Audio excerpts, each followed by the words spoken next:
నిన్న కోల్కతాలో జరిగినటువంటి న్యూజిలాండ్ సౌత్ ఆఫ్రికా మ్యాచ్లో సౌత్ ఆఫ్రికా దురదృష్టమైనటువంటి టీం ఎక్కడ ఓటమి లేకుండా మంచిగా దూసుకొచ్చి సూపర్ 8లోకి ప్రవేశించింది.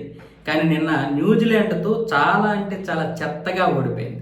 అది గెలవడం ఓడిపోవడం సర్వసాధారణమే, ఎవరో ఒకరు గెలుస్తారు, ఎవరో ఒకరు ఓడిపోతారు. కానీ మొదటే వాళ్ళకి మంచి టార్గెట్ ఇవ్వలేకపోయింది. 169కే బౌల్డ్ అయిపోయింది. కాకపోతే 20 ఓవర్లు ఆడగలిగారు. కానీ న్యూజిలాండ్ వాళ్ళు మొదటి నుంచి కూడా కట్టడి చేయగలిగింది. న్యూజిలాండ్ టీము చాలా మంచి పెర్ఫార్మెన్స్ ఇచ్చింది నిన్న. పైగా ఎప్పుడైతే 20 ఓవర్లకి వీళ్ళు కేవలం 169 కొట్టారో అప్పటి నుంచే సౌత్ ఆఫ్రికా ఒక టెన్షన్లోకి వెళ్ళిపోయింది.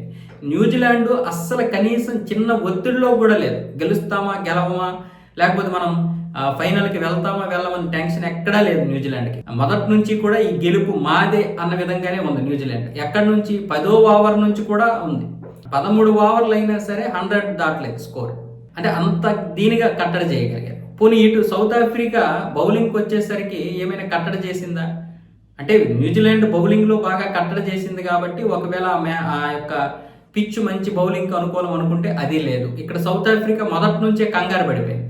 పవర్ ప్లేలో మార్క్రమ్ అందరి చేత కూడా ఫాస్ట్ బౌలింగే వేయించాడు. ఎక్కడ ఒక్క స్పిన్ కూడా ఇవ్వలేదు. వాళ్ళు పవర్ ప్లేలోనే బాధేస్తూ ఉన్నారు న్యూజిలాండ్ వాళ్ళు. అయినా సరే ఇక్కడ బౌలింగ్ మార్చలేదు.